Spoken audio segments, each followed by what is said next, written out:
우리는 떠오르는 단어가 하나 있습니다. 솔로몬 하면 무슨 단어가 떠오르세요? 네, 지혜. 네, 지혜라는 단어가 떠오릅니다. 솔로몬에게 가장 특징 지어지는 한 단어이죠. 그런데 정작 솔로몬이 하나님 앞에 구한 것은 우리가 생각하는 대로 그 지혜라는 단어가 전혀 아닙니다. 9절 말씀을 우리 한번 읽겠습니다. 함께 읽겠습니다. 누가 주의 이 많은 백성을 재판할 수 있사오리까 듣는 마음을 종에게 주사 주의 백성을 재판하여 선악을 분별하게 하옵소서. 솔로몬이 주께 구해서 받은 그 지혜는 정작 솔로몬의 입을 통해서 지혜를 주세요, 이렇게 구한 것이 아닙니다. 어디를 봐도 지혜라는 단어는 없습니다. 솔로몬의 입을 통해서 지혜라는 단어는 전혀 없습니다. 오직 솔로몬이 주께 구한 것은 듣는 마음을 구합니다. 듣는 마음을 구해요. 그런데 지혜라는 단어는 하나님의 음성을 통해서 들려오는 것입니다. 12절을 한번 읽겠습니다. 내가 내 말대로 하여 내게 지혜롭고 총명한 마음을 주노니 내 앞에도 너와 같은 자가 없었거니와 내 뒤에도 너와 같은 자가 일어남이 없으리라. 특별히 듣는 마음을 주세요라고 솔로몬이 기도할 때 이 듣는 마음이라는 단어는 듣는이라는 단어는 샤마흐라는 히브리어입니다. 샤마흐. 여러분 쉐마 이스라엘이라는 말 익숙하시죠? 이스라엘아 들으라 할 때 그 쉐마라는 단어와 유사한 샤마흐라는 단어예요. 듣는다는 거예요. 그래서 듣는데 그것은 무엇으로 듣습니까? 우리의 귀로 듣는 것이 아니라는 것입니다. 우리가 누군가의 말을 들을 때 그 사람의 말 자체를 듣는 것이 아니고요, 그의 마음을 듣는 것이죠. 그래서 눈을 마주치고 그리고 그와 대화를 하면서 그가 말하고자 하는 진짜 의미, 그 진의를 우리는 들으려고 하는 것이죠. 샤마흐입니다. 샤마흐. 듣는 마음을 주세요. 왜요? 국민들, 이 많은 백성들을 내가 재판할 수 있도록 듣는 마음을 주세요. 이렇게 기도하는 것이죠. 이 많은 백성을 재판할 수 있사오리까 듣는 마음을 종에게 주사 백성을 재판하여 선악간에 분별. 재판이라는 말이 앞에도 있고 뒤에도 있어요. 제일 중요한 것은 듣는 마음을 주셔서 재판할 수 있게 하십시오, 이렇게 기도하는 것이죠. 그러자 하나님께서 알겠다, 내가 지혜를 준다. 지혜라는 말은 히브리어로 역시 우리가 익숙하게 많이 들어보셨을 호크마라는 단어가 있습니다. 일반적으로 호크마라는 단어를 지혜 이렇게 번역하는데 여기서는 하캄이라는 단어를 사용하셨습니다. 중요한 것은 언어의 주인이 되시는 하나님께서 특별히 호크마라는 단어와 유사한 그리고 동의어인 하캄이라는 또 다른 지혜로 우리에게 응답해 주시는 것을 뵐 수 있습니다. 제일 중요한 것은 무엇이냐면 우리가 듣는 마음이 있어야 된다라는 것입니다. 재판이라는 말이 우리에게는, 우리 작은 소시민들인 우리에게는 아주 멀리 들릴 수 있습니다. 그러나 사실은 그렇지 않습니다. 우리의 삶의 모든 질서는 우리의 마음속에 우리가 선악간에 분별하고 판단하는 것으로 우리의 삶은 규정되어집니다.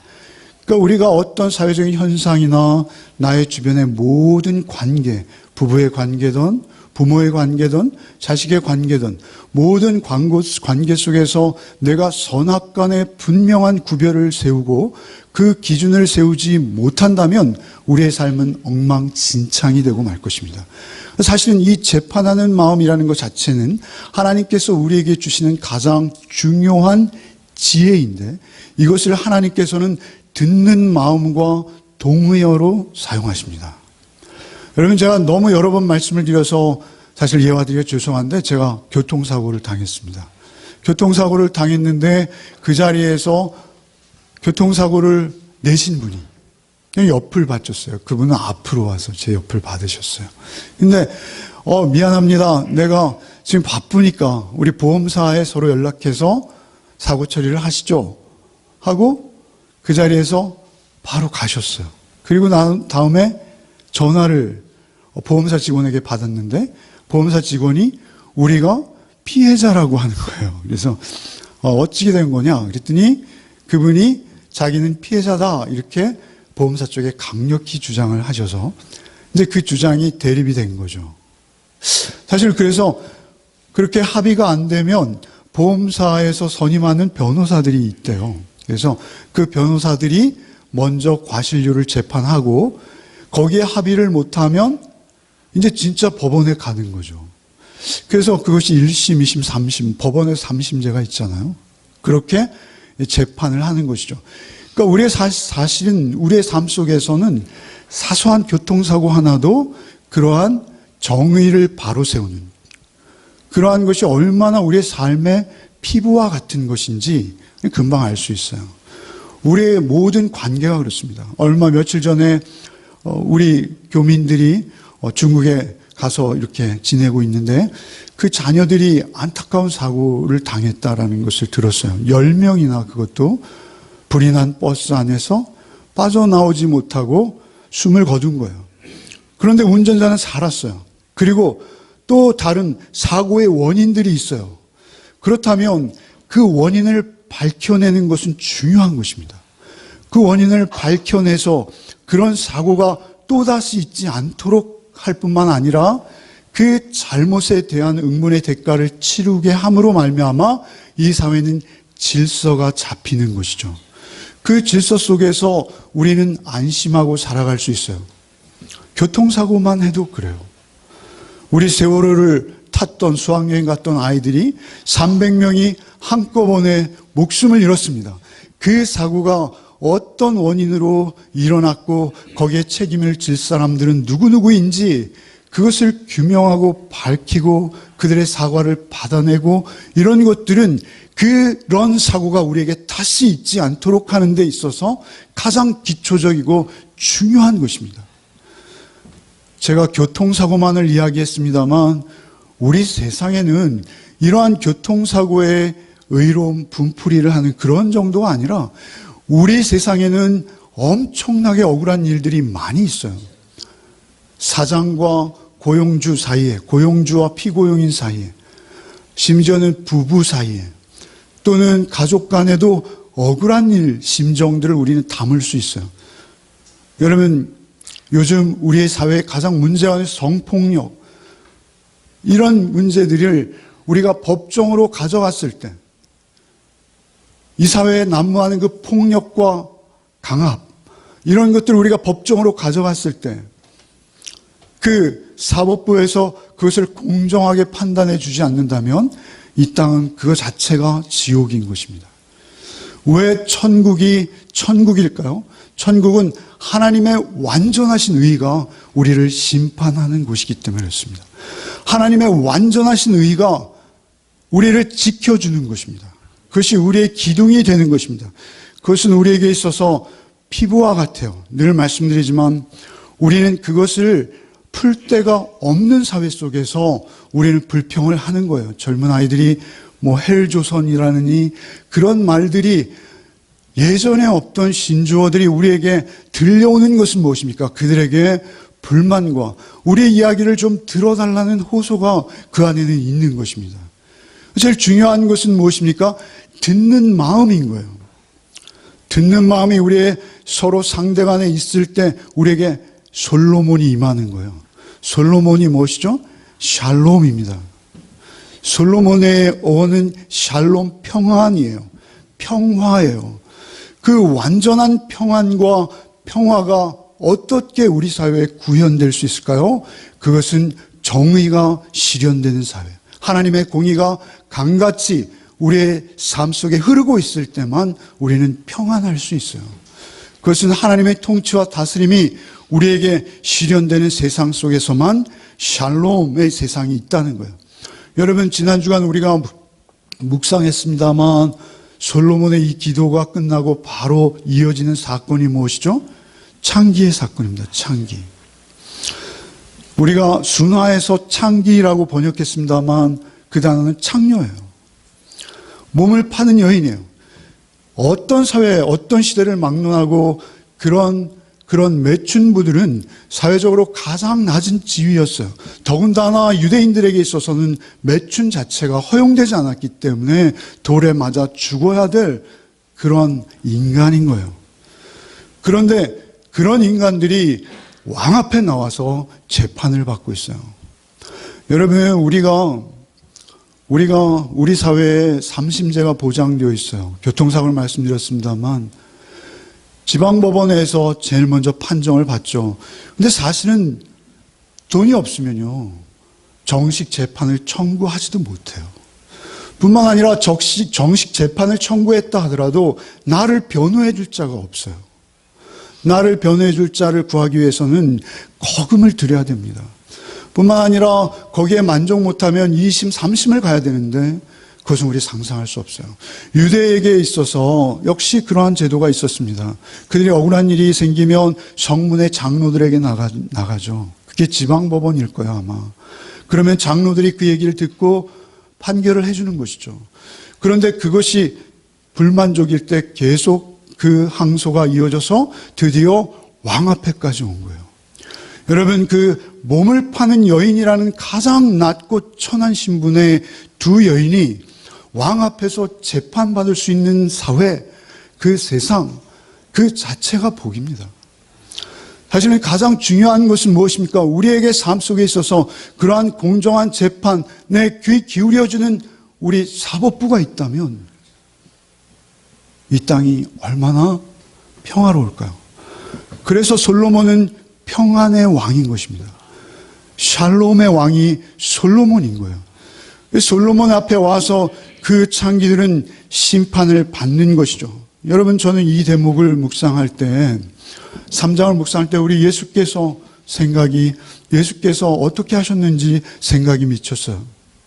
예수께서 이 땅에 오셨을 때 가장 소외되고 이 땅에서 가장 밑바닥이었던 남편 5둔 그 여인을 만나시고자 그 시장하신 시간 12시 정오에 그 여인을 일부러 기다리십니다. 우물가에 앉으셔서 피곤한 몸을 의탁하시고 그 여인을 기다리세요.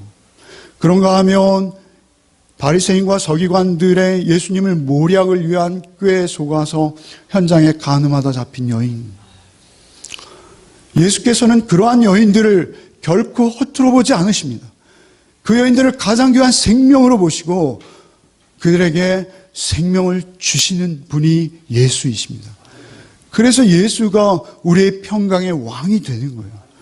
우리의 예수가 우리의 평강의 왕이 될 수 있는 이유는 하나, 그분의 의로우심이 우리와는 비교할 수 없기 때문입니다. 소외된 약자들, 가장 낮은 자들을 찾아서 그들에게 하나님의 의와 뜻, 사랑을 선포하시고 전하셔서 그들의 영혼도 역시 천하보다 귀한 영혼으로 대접하시고 그들을 결국은 품에 안아내시는 예수, 그 예수가 우리의 예수이십니다.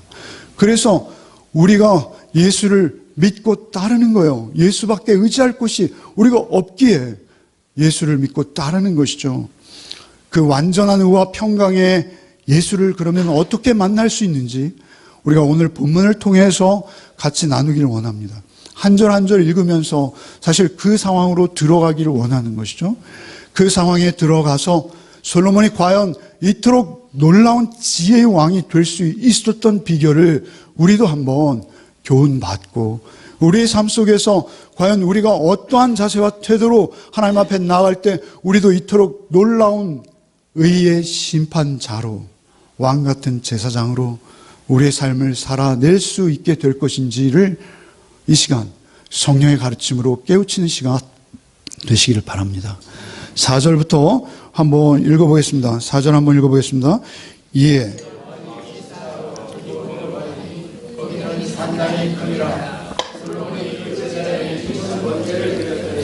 사실 이 말씀도 굉장히 많은 다양한 의미를 품고 있어요. 그런데 시간상 우리가 가장 먼저 보아야 할 단어는 천번제예요. 천번제.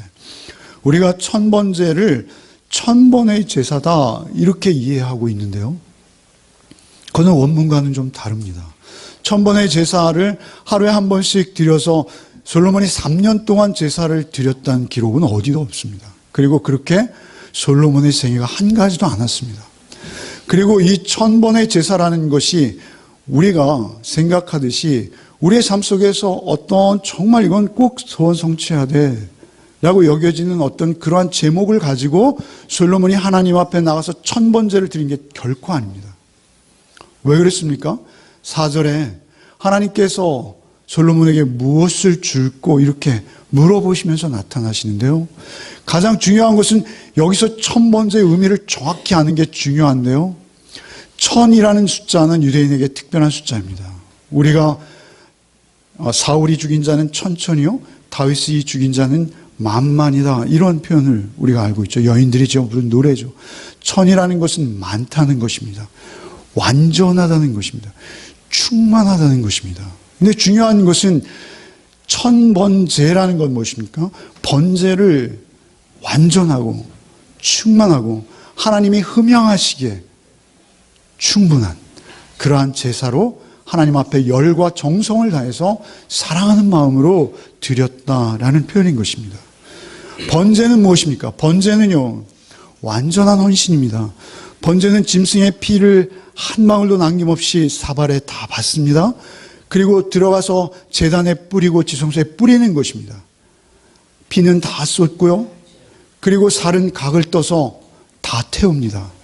인간이 먹지 않습니다.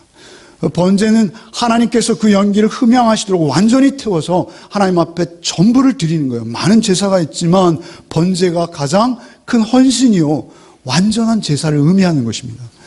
그렇다면 그 천번제를 드린 거예요. 솔로몬이 그 천번제를 드릴 수 있었던 근거는 무엇입니까? 근거는 3절, 오늘 본문에 있는 4절 바로 앞에 3절에 이렇게 말하고 있어요. 솔로몬이 여호와를 사랑하고 그의 아버지 다윗의 법도를 행하였으며 여호와를 사랑했어요. 솔로몬의 별명이 뭔지 아시죠? 나단이 솔로몬에게 별명을 지어줬어요. 그것은 나단이 지어준 것이 아니라 하나님께서 선언하신 거예요. 솔로몬의 별명이 여디디아라는 이름이 있어요. 그 여디디아라는 별명은 무슨 의미입니까? 하나님께 사랑받은 자라는 것이죠. 우리가 하나님을 사랑하며 온전한 예배를 드릴 수 있어요. 우리가 하나님을 온전히 사랑할 때 우리는 천번제를 드릴 수 있어요.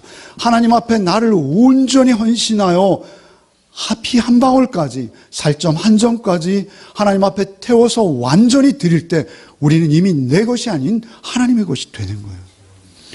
하나님의 것이 되어질 때 우리에게 가장 큰 복이 임하게 될 줄 믿는 것이죠. 사실은 그 이전에 우리가 하나님께 왔으니 하나님 앞에 그렇게 온전한 제사로 나가는 것, 그것이 사실은 우리에게 가장 큰 기쁨이요 능력이 된다라는 것을 우리는 늘 기억해야 하는 것입니다. 중요한 것은 그렇게 천번제를 드린 것이죠. 그 천번제의 간절함, 하나님을 향한 그 사랑, 그것이 솔로몬이 3절의 말씀, 5절의 말씀을 듣게 되는 동기인 것입니다. 5절 말씀 한번 읽어보겠습니다. 기본에서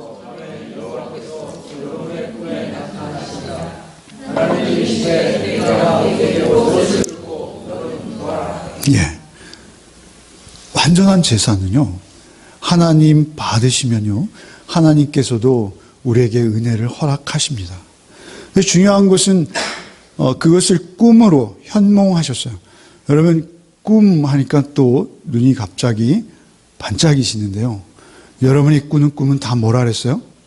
네. 정답을 너무 잘하세요.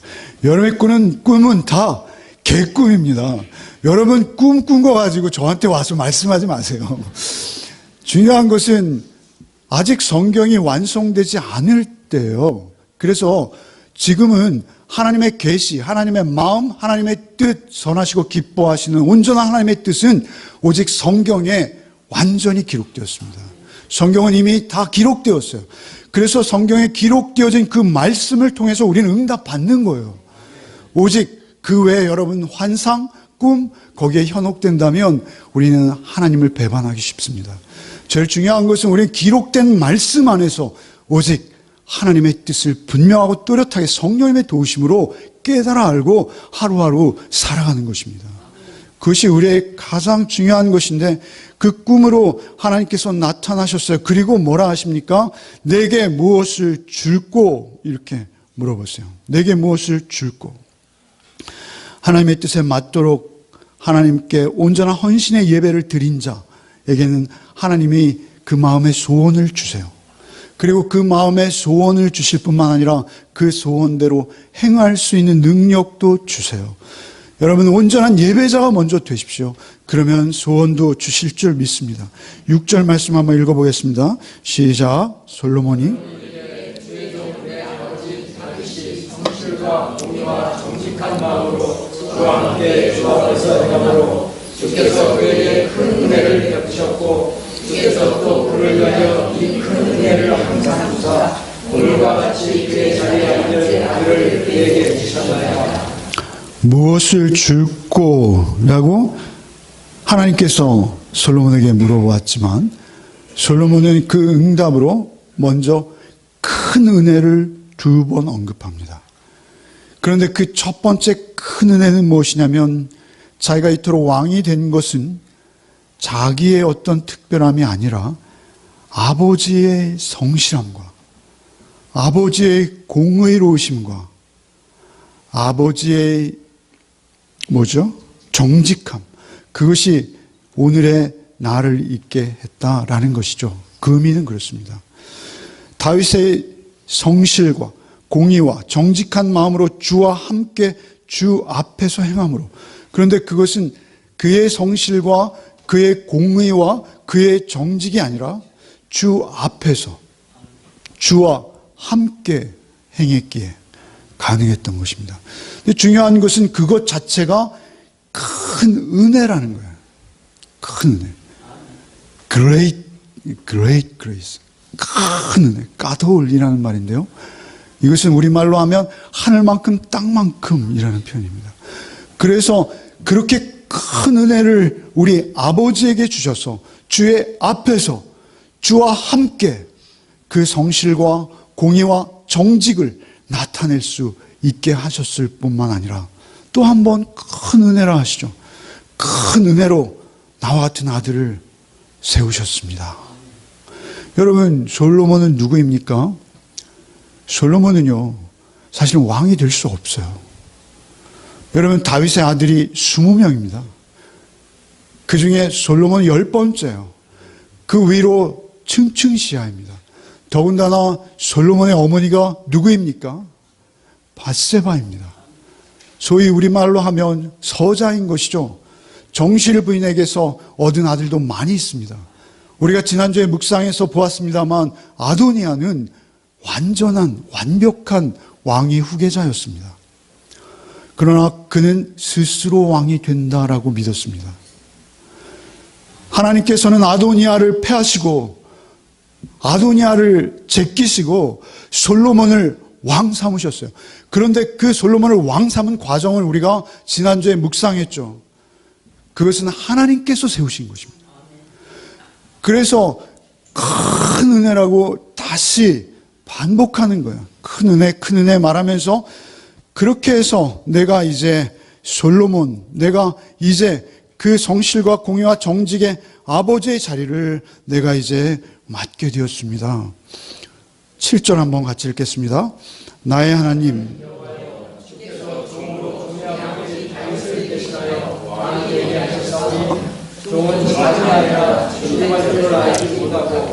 예. 다윗을 대신해서 왕위에 오르게 하신 것은 오직 여호와 하나님이신데 나는 작은 아이다. 출입을 할지 모른다. 이 출입하다라는 이 히브리어는요, 전쟁 용어입니다. 그래서 전진할 때와 후퇴할 때를 아는 거예요. 그런데 솔로몬, 우리의 삶이요, 다 선과 악의 영적 전쟁입니다. 그 전쟁에서 우리가 어느 편에 속할 것인가, 이게 분별력이고요. 그렇다면 우리가 그 선과 악의 전쟁 속에서 우리가 언제 나아갈 때고 언제 물러설 때인지 우리 스스로 알지 못합니다.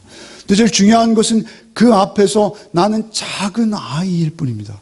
여러분, 학자들이 이때 당시 솔로몬의 나이가 20여 세였다고 합니다. 여러분, 20여 세를 한번 회상해 보세요. 정말 폭풍노독이라 하지 않습니까? 분기탱천해서 정말 하늘 높은 줄 모르고, 그런 때가 20살 전후일 거예요. 그런데 솔로몬은 자신을 작은 아이랍니다. 그때는 세상이 다 내 것 같고 세상이 돌짝만하고, 그리고 나는 세상의 완전한 주인으로 여겨지는 그 나이예요. 그런데 자기를 작은 아이라 합니다. 이 작은 아이라는 말과 대조되는 것은 우리 8절에 있습니다. 8절 한번 읽어보십시오. 주께서 택하신 백성 가운데 있나이다.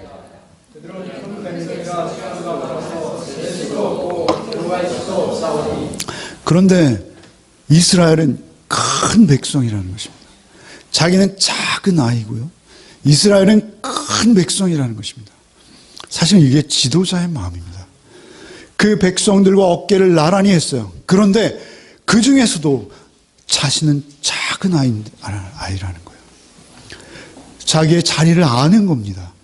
그리고 그 작은 아이임에도 불구하고 하나님께서 나에게 왕직을 수여하셨으니 내가 몸둘 바를 모르겠다라는 솔로몬의 태도가 있어요.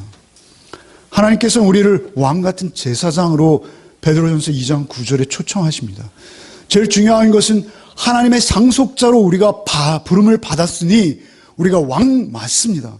그러나 그 왕은 어떤 왕입니까? 섬기는 왕입니다. 고향 가장 낮아진 예수 닮은 왕인 것입니다.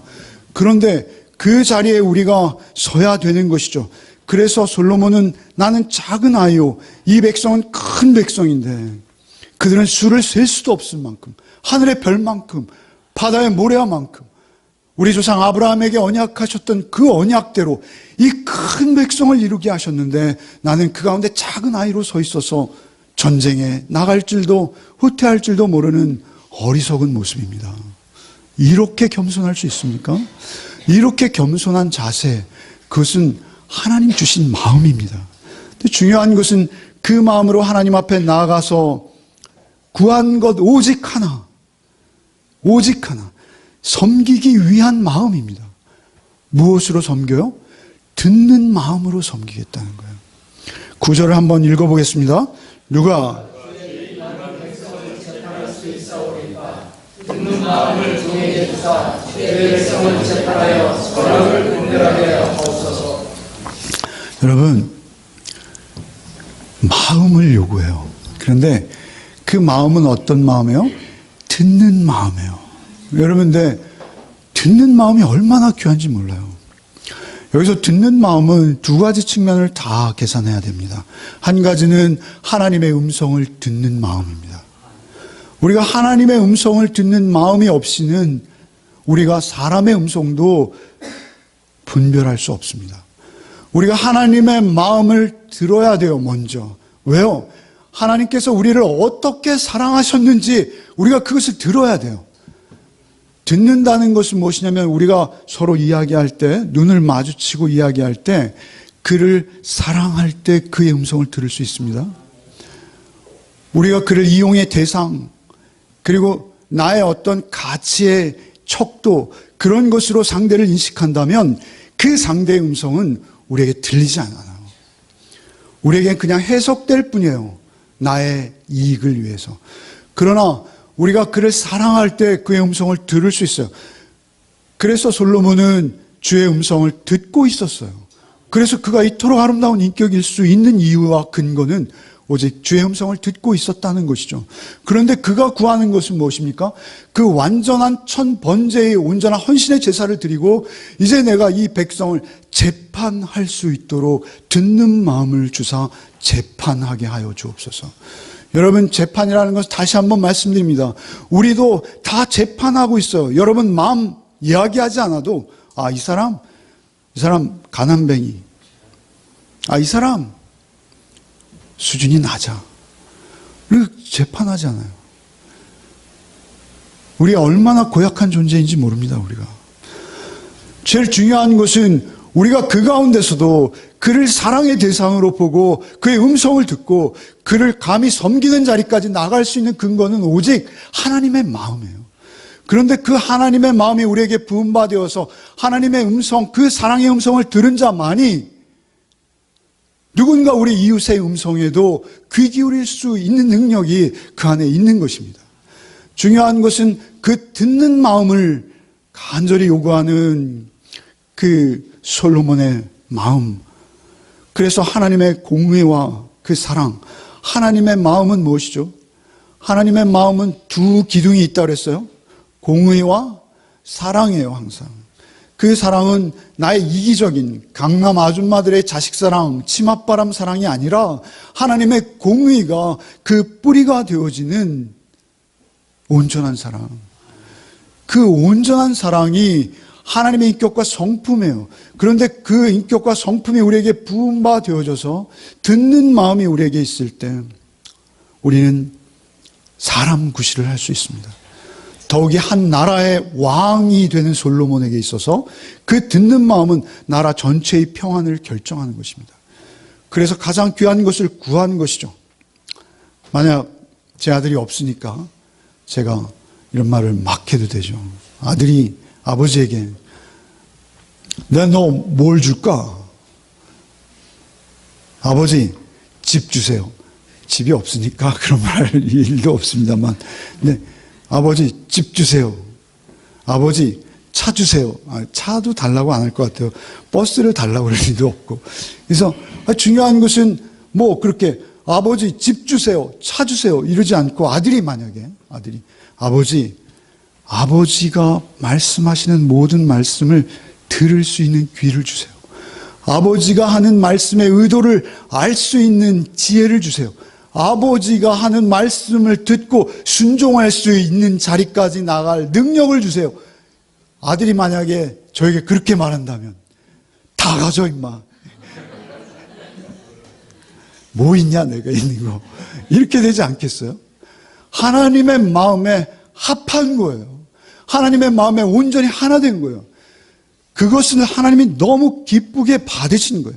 12절 13절이 마지막인데요. 12절과 13절을 이어서 함께 읽겠습니다. 12절부터 내가 내 마음으로 하여 내게 지혜롭고 총명한 마음을 주노니 내 앞에도 너와 같은 자가 없었거니와 내 뒤에도 너와 같은 자가 일어나니 없으리라. 내가 또 내게 구하지 아니한 보기와 영광도 내게 주노니 내 평생 왕들 중에 너와 같은 자가 없을 것이라.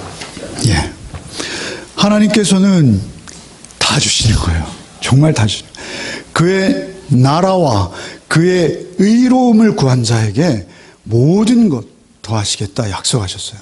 근데 우리는 자꾸 일용할 양식을 구하라 하셨는데 우린 자꾸 구하는 게 뭐예요? 쌓아놓을 양식을 구합니다. 쌓아놓을 양식. 우리가 무엇을 구할 바를 알지 못해요. 그래서 로마서 8장에 뭐예요?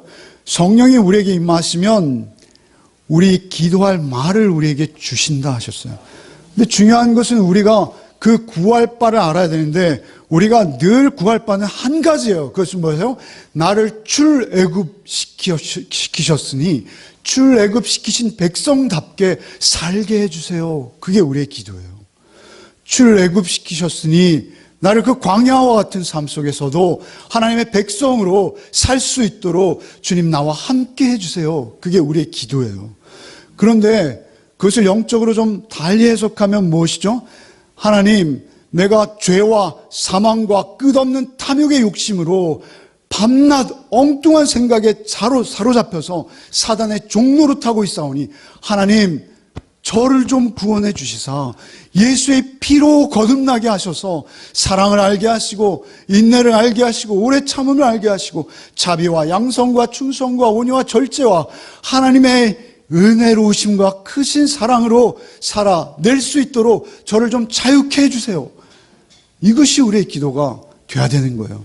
출애굽하게 해주세요라는 기도가 우리 신약의 영적 기도로 말하면 우리가 하나님의 자녀답게 이 땅을 살아낼 수 있도록 주여 도와주옵소서. 이것이 여러분의 기도가 되시하는 것이죠. 그래서 사실은 우린 이 지혜를요, 구속사적으로 봐야 되는 것입니다. 구속사적으로 봐야 된다는 것은 무엇이냐면 우리를 구원해 내신 지혜로 봐야 돼요. 그래서 제가 잠언 말씀을 잠언 8장 22절, 잠언 8장은요, 잠언 8장 1절부터 시작할 때 지혜가 주인이 돼서 지혜가 말하기 시작해요. 지혜가 한 인격으로 등장해요.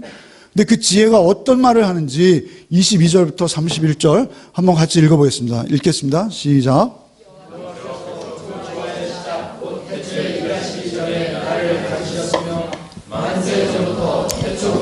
땅이 생기기 전부터 내가 세움을 받았나니 아직 바다가 생기지 아니하였고 큰 샘들이 있기 전에 내가 이미 났으며 산이 세워지기 전에 언덕이 지기 전에 내가 이미 났으니 하나님이 아직 땅도 들도 세상 지도의 근원도 짓지 아니하셨을 때라. 그가 하늘을 펴시며 병창을 하늘에 펴실 때 내가 거기 있었고 그가 영으로 구름을 하늘에 금과기도 하시며 바다의 샘들을 힘있게 하시며 바다의 하늘을 명하여 우리 명령을 거슬지 못하게 하시며 또 땅의 기초를 정하실 때 내가 그 곁에 있어서 방도자가 되어 날마다 내 이뻐하신 바가 되었으며 항상 그 앞에서 즐거워하였으며 사람이 거치한 땅에서 즐거워하며 인자들을 기뻐하였느니라. 여러분, 지혜를 인격으로 솔로몬이 그리고 있어요. 잠언의 기록자는 솔로몬이죠. 솔로몬이 지혜자가 이렇게 말하는 거예요. 여러분, 우리가 열왕기 오기 전에 어디 묵상했죠? 요한복음 묵상했어요. 요한복음 1장 1절로 3절도 한번 읽어보겠습니다. 태초에 말씀이 계시니 이 말씀이 하나님과 함께 계셨으니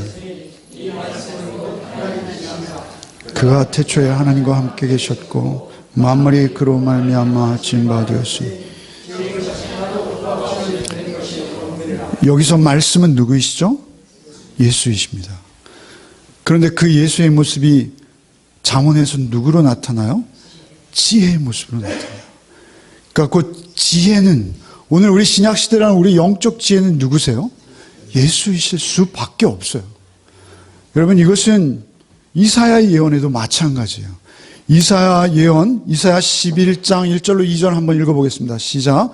이새의 줄기에서 한 싹이 나며 그 뿌리에서 한 가지가 나서 결실할 것이요 여호와의 신 곧 지혜와 총명의 신이요 모략과 재능의 신이요 지식과 여호와를 경외하는 신이 지혜와 총명의 신이요 다윗과 솔로몬의 혈통을 받아서 육체로 하나님이 오실 것인데 그분은 창조 전에 이미 영원전부터 계셨고 우리의 모든 피조물이 창조될 때 그 솜씨 안에 합력하셨던 그 놀라운 지혜의 주인공이 다윗의 후손으로 오실 것을 이미 구약에서도 예언했고 그 예언이 실현된 것이 요한복음입니다. 여러분 믿어지십니까? 사실 이것은 자유주의 신학자들은 어떻게 해석할지 모르겠으나 분명한 거예요, 성경이. 그래서 다시 잠언 8장 14절 이하의 말씀인데요. 말씀을 너무 많이 읽게 해서 죄송스럽습니다만 말씀만 여러분에게 진리입니다. 14절부터 한번 읽어보겠습니다. 내게는 계략과 참 지식이 있으며 나는 명철이다. 내게 능력이 있으므로 나로 말미암아 왕들이 치리하며 병력들이 공의를 세우며 나로 말미암아 재상과 중기한 자 곧 모든 의로운 재판관들이 다스리니라. 나를 사랑하는 자들이 나의 사랑을 입으며 나를 완전히 찾는 자가 나를 만날 것이니 아멘. 무기가 내게 있고 장자의 재물과 공도 그러하니라. 내 열매는 금이나 정금보다 나으며 내 소득은 수능보다 나으니라. 나는 정의로운 길로 행하며 공의로운 길 가운데로 행하니 이는 나를 사랑하는 자가 재물을 얻어서 그 오만에 채우게 하려 함이라. 여러분, 구약에서 이 말씀을 읽으면서 찌릿찌릿 하시죠? 네, 그러셔야 합니다. 성령이 함께 하시면 야, 이거 우리 주님이구나 이렇게 우리가 느끼지 않을 수 없습니다. 중요한 것은 말이죠. 여기 21절에 이는 나를 사랑하는 자가 재물을 얻어 그 곡간을 채우게 하려 함이라, 이 말씀은 말이죠. 우리 신약적으로 해석해야 돼요. 여러분, 우리 제자들이 돈을 많이 벌어서 부자가 됐습니까? 예수님 제자들이 부자가 됐어요? 거부가? 그런 약속이 아니고요.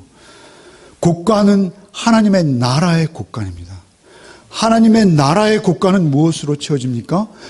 늘 말씀드리는 성령의 열매들이에요. 여러분 삶 속에서 드러낸 하나님의 사랑, 오래 참음, 자비, 양성, 충성, 온유와 절제와 같은 그 아름다운 열매들로 하나님의 곡간이 풍성하게 채워진다는 거예요. 그것은 누가 그것을 채울 수 있다는 거예요? 지혜의 신이신 예수 보혜사 성령이 내 안에 거하시고 내 삶을 인도하고 계실 때 우리는 천국의 상급을 쌓아가는 삶이 된다라는 것입니다. 이런 지혜가 오직 그리스도에게만 있습니다. 그 그리스도가 우리 안에 계십니다. 고린도서 1장 24절 말씀 한번 같이 읽겠습니다. 오직 부르심을 입은 자들에게는 유대인이나 헬라인이나 그리스도는 하나님의 능력이요 하나님의 지혜니라. 그리스도는 하나님의 지혜니라. 아멘이시죠? 그렇습니다. 골로새 1장 9절은 그래서 바울 사도께서 골로새 성도들 향해서 간절히 기도하는 거예요. 그 지혜의 영이 너희 안에 있기를 원한다. 한번 읽어보겠습니다. 이로써 우리도 듣던 날부터 너희를 위하여 기도하기를 그치지 아니하고 구하노니 너희로 하여금 모든 신령한 지혜와 총명에 하나님의 뜻을 아는 것으로 채우게 하시고, 우리 오늘 특송해 주셨습니다만 그 영, 지혜의 영, 하나님의 성령, 보혜사, 예수의 영이 여러분 안에 있기를 바랍니다. 바울 사도께서는 듣던 날, 이로써 우리도 듣던 날부터라는 것은 골로새 교회 아직 가보지도 못했어요. 그런데 가보지도 못하고 만나지도 못한 그들을 향해서 한 가지 계속 기도하는 것, 지혜의 영이신 예수께서 너희 안에 함께 하시기를 원한다. 이게 첫 번째 기도인 것입니다. 오늘 사실 솔로몬의 지혜를 우리가 묵상할 때 우리는 즉각 알아야 됩니다. 그리고 우리가 구할 것이 무엇인지, 우리의 삶 속에서 무엇이 가장 귀한 것인지 이것을 우리가 깨달아야 되는 거예요. 주께서는 그래서 우리에게 기대치가 있어요. 주님이 우리에게 갖는 기대치가 있어요. 그 기대치는 마태복음과 누가복음에 있어요. 한번 읽어보겠습니다.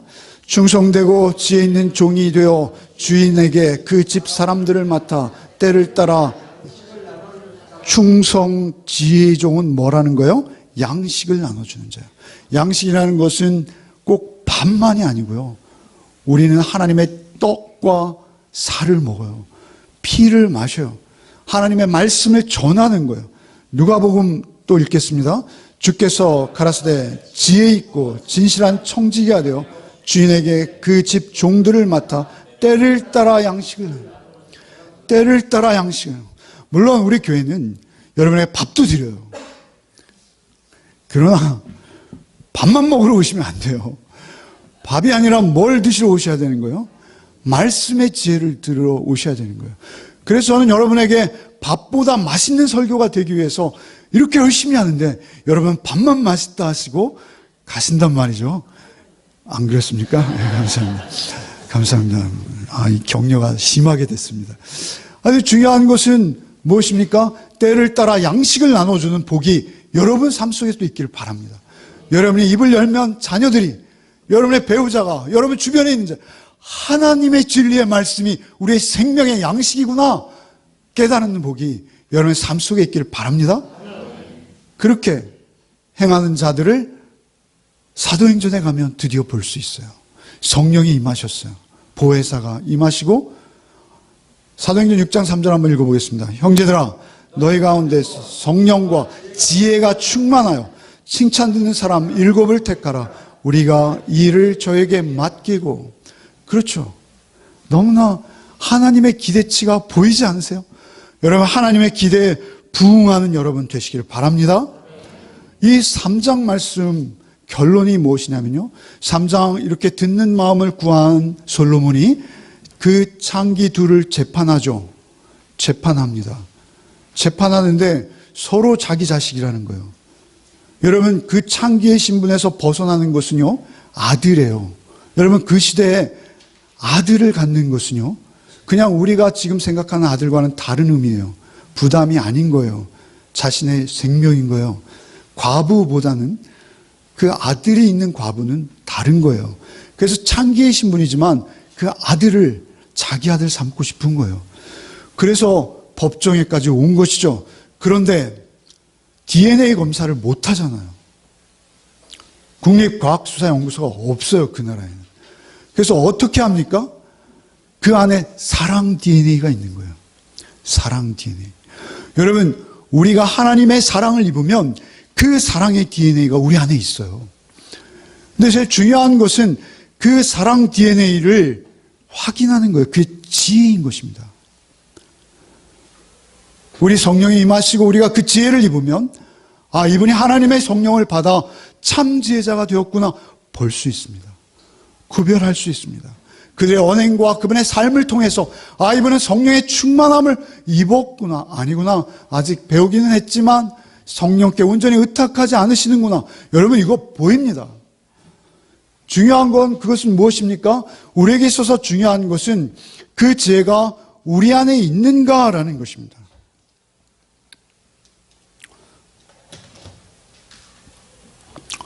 열왕기상 3장 28절이 결론이에요. 그 창기의 사건이 있고, 그리고 3장 28절이 결론이에요. 한번 읽어보겠습니다. 3장 28절, 여러분 성경에도 있을 텐데요. 한번 읽어보겠습니다. 시작.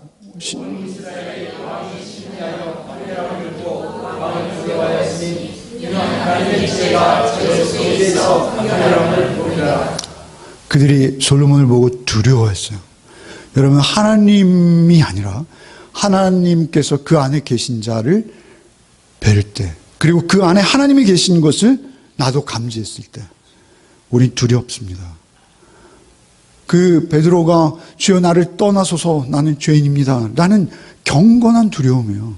이스라엘이 그것을 솔로몬에게 느꼈어요. 그 이유는 무엇입니까? 이는 하나님의 지혜가 저의 속에 있어 판결함을 보고 두려움을 느끼는 거예요.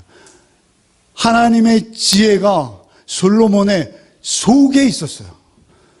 여러분, 그 지혜가 여러분 속에도 있으시기를 바랍니다. 오직 그 지혜만 여러분의 생명이 되시는지 믿으시기 바라고, 사모하고 간구하고, 그래서 그 지혜를 충만히 여러분 안에 받으셔서 예수의 영으로 충만한 복이 우리 가운데 늘 있기를 바랍니다. 28절 그 말씀인 거예요. 그래서 하나님께서 그 솔로몬에게 듣는 마음을 주사 그 지혜로 그에게 임하신 것이죠.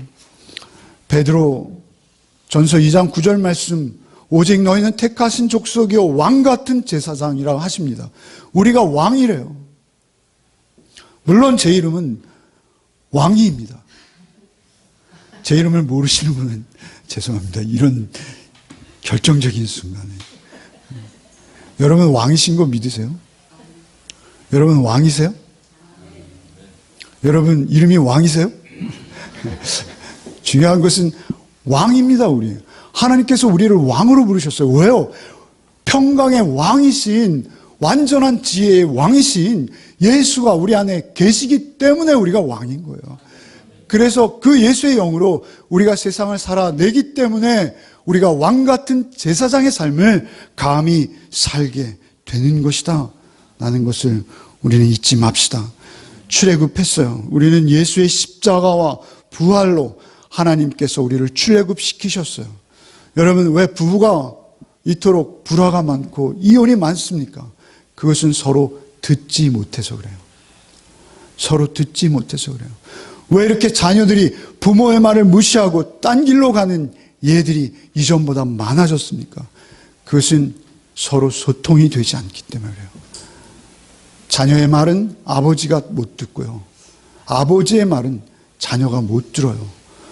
여러분, 사회에 이토록 많은 소송이 있고 분쟁이 있고 가는 곳마다 요란함과 소란함이 끊이지 않는 그 이유는 무엇입니까? 우리가 서로에게 들어주지 않기 때문에 그래요. 들어줍시다. 들어주는 삶이 아름다운 거예요.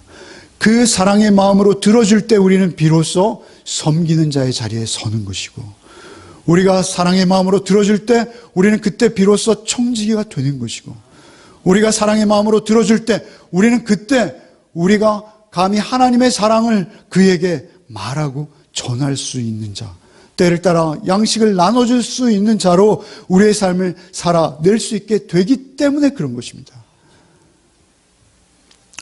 그 은혜, 그것은 오직 예수의 영 보혜사로만 우리에게 임한다는 것을 아시고 들으십시오. 듣지 않으면 할 수 없습니다. 들어도 여러분 진리의 음성으로 온전히 듣지 않으면 할 수 없어요. 시간이 많이 지났어요. 죄송스럽지만 우리 366장을 찬송하는데요, 정말 기도하는 마음으로 우리가 찬송하기 원합니다. 그것은 무엇이냐면, 여러분 설교를 듣고 여러분 그 지혜의 영이 임하신 게 아니에요. 지혜의 영은 여러분이 구하고 찾고 두드릴 때 좋은 것, 성령으로 여러분에게 직접 찾아오시는 거예요. 그래서 우리의 간절한 마음으로 각자 늘 구하고 찾고 두드리는 것, 오직 예수의 영, 보혜사, 그 섬김의 왕이신 예수의 영이 임하시기를 바라는 마음으로 찬송가 하나 하시고 제가 기도하고 마치겠습니다.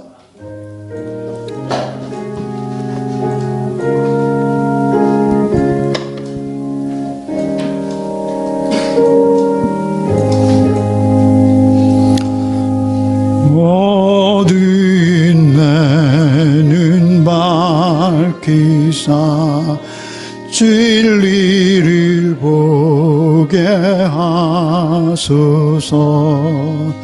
진리의 열쇠 내게 주사 참 빛을 찾게 하소서. 깊으신 뜻을 알고자 엎드려 기다리오니 내 눈이 뜨게 하소서. 성령이여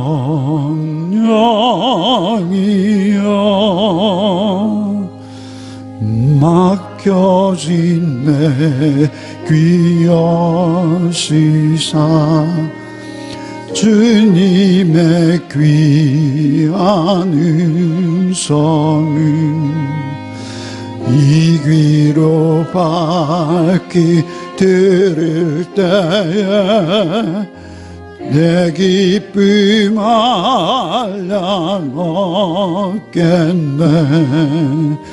깊으신 뜻을 알고자 엎드려 기다리오니 내 눈을 띄러 주소서. 성령이여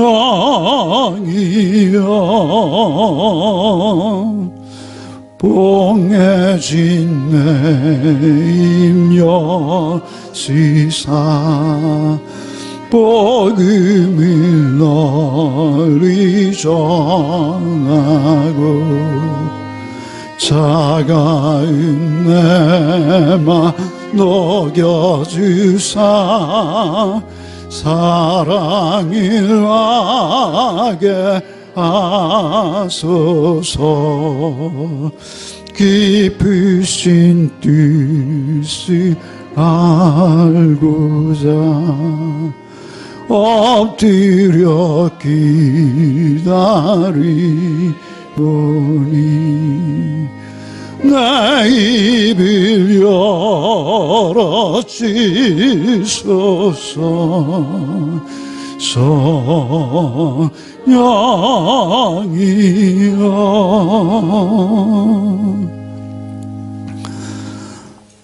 주님, 참으로 우리는 구할 것도 들을 것도 알지 못하던 자들이 아닙니까? 주께서 우리를 부르셔서 이제 들을 수 있는 귀와 볼 수 있는 눈을 주셨사오니 우리가 더욱 사모하는 마음으로 주께 간구하게 하시고, 우리가 간구할 때 지혜의 영이신 보혜사 성령께서 우리 안에 충만히 거하게 하여 주셔서 우리가 오직 듣는 마음으로 살게 하여 주옵소서. 하나님의 음성을 듣고 우리 이웃들의 음성을 듣고 우리 배우자, 우리 가족, 우리 자녀, 우리 부모님의 음성을 듣고 그들의 기쁨이 되게 하시고 그들과 온전히 하나가 되게 하셔서 오직 사람과 섬김의 종으로 우리의 삶을 잘 감당해내는 복이 우리에게 있게 하여 주옵소서. 예수 그리스도의 이름으로 기도하옵나이다. 아멘. 이제는 우리 구주 예수 그리스도의 은혜와 하나님 아버지의 그 끝없으신 사랑과 성령의 교통, 감화, 충만케 하시는 은총이 오직 듣고 또 들어서 주님과 함께 우리의 삶을 기쁨으로 누리기를 소원하는 우리 가족들 위해 이제부터 영원토록 함께 계시기를 축원하옵나이다. 아멘.